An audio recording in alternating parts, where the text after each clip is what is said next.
Hi, everybody. My name is London Breed. I'm now mayor of the city and county of San Francisco, and thank you for coming here today. I just received a briefing from our local, state, and federal officials on disaster preparedness and making sure that we as a city are prepared for anything that could come our way, whether it's an earthquake, whether there's a terrorist threat, whether there's a fire or any other emergency. Many of the officials standing behind me are the ones that will be in charge to help our city move forward and address those particular issues. And one of the takeaways from today's meeting is that we need to make sure that San Franciscans are prepared. We need to make sure that you visit 72.org or AlertSF, because we know that when a disaster hits, sometimes, our resources are strained. We can prepare as much as we can try on a city level, but ultimately, we want to make sure that every San Franciscan is doing all that they can to prepare as well. And so that is the takeaway from this meeting. As well as some of the things that we are definitely going to improve on, including making sure that many of our senior population, that we do something specifically to support and address what their concerns might be. I grew up here right across the street, and I was here, of course, during the '89 earthquake. And I remember the lights being out and it being dark at night and the power not coming on for days and a number of other issues that occurred during that time. And so we can definitely learn from some of the things that have happened here in San Francisco in the past. And I am excited that even during the time that I served as acting mayor, when we had a terrorist threat, because of the men and women standing behind me, that was averted. And so that is the kind of thing that we have done here in San Francisco, is to continue to coordinate with our state and federal officials to make sure San Francisco is in the best condition to address any issue. It's not a question of, when is an earthquake coming? We don't know. We know that the fact that it is going to potentially come, because this is earthquake country. And so here in San Francisco, it's important for us to be prepared. So please make sure that you visit 72.org and AlertSF. And if you have any questions, thank you. If you have any questions, please call 311. And I'm willing to take up to a few questions. I have a question on homelessness, which is one of your top priorities. There is a coalition here in the city of Clean and Safe Streets, Clean Safe 365, which is the Travel Agency Association, a Hotel Association. And they've tweeted that they're putting their trust in you to improve and protect our world-class city.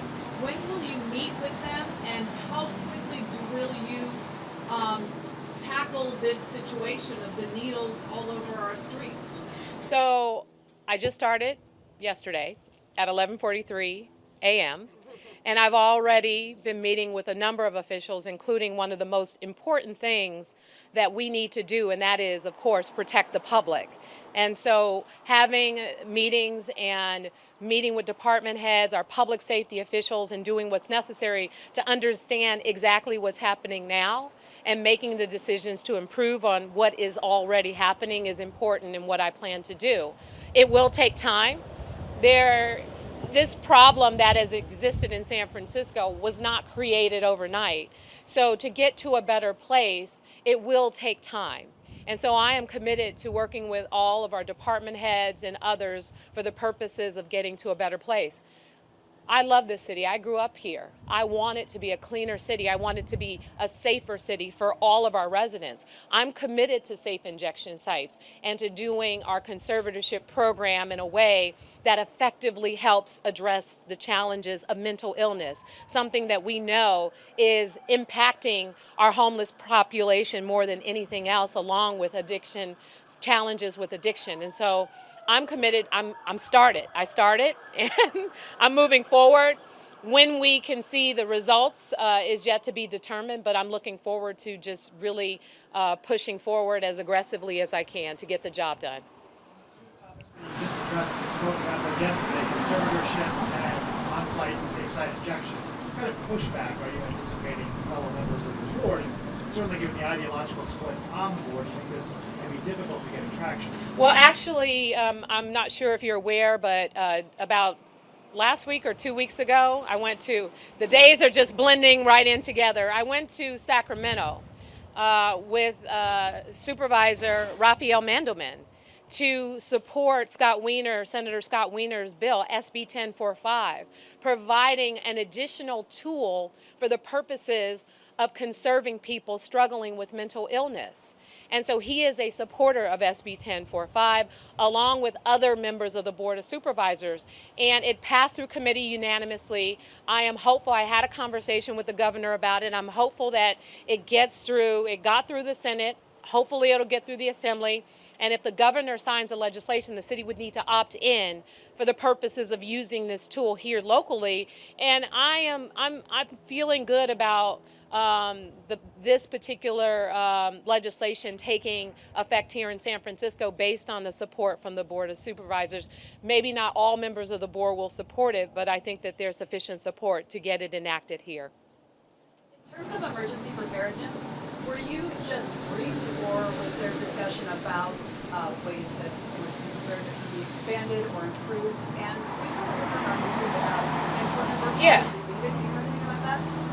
I didn't hear the last part. We heard a rumor in our newsroom about Ann Cronenberg possibly leaving the Department of Emergency Preparedness. So it's not a rumor. Ann Cronenberg, I think, announced last week that she had planned to retire.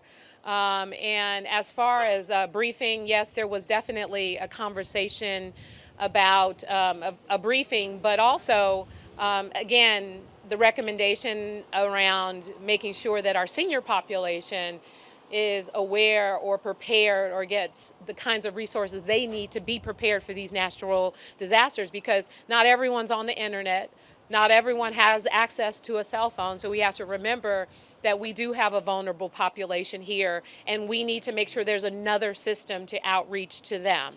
So what we will do here in San Francisco is look at what exists and improve upon our systems for the purposes of keeping all residents here in San Francisco safe. With the Paris Agreement, Governor of California will be hosting a symposium here with former world leaders. And San Francisco will be playing a big role in the environment. So how do you plan to work with the governor and the world leaders that will be here planning in San Francisco? Well, as you may know, Greg, as a former member of the Board of Supervisors here in San Francisco, I have had really the strongest environmental record on the board, pushing forward our styrofoam ban, our drug take-back legislation, the Save the Bay ballot measure, getting Clean Power SF through this board, the single most important thing that we could do to combat climate change. This is something that has to be an important part of what we do, in addition to getting our seawall prepared. So this is something that's really important to me. I know it's important to the governor, so I'm looking forward to this summit and the work that we hopefully will accomplish as a result of bringing leaders from all over the world here to San Francisco to discuss this really important issue. Thank you for your question. And we have time for one more question, otherwise When do you plan that's to it. make your appointment to District Vice? Is that coming today, tomorrow? Of course, Josh is always nosy, aren't you? I'm just messing with you, Josh. I will let you know when I will make that appointment, when I make the appointment. Are you interviewing candidates? Yes, I'm interviewing candidates. I'm talking to residents of the district. I've been talking to a lot of residents here in District 5, asking questions. What do they want to see in a supervisor? What are their recommendations?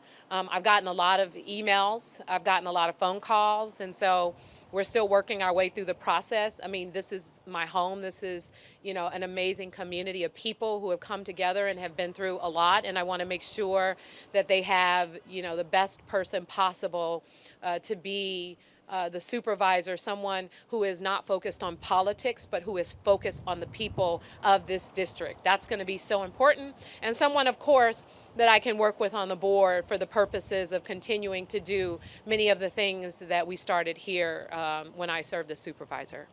Have you narrowed it down to a certain number of people? Yes.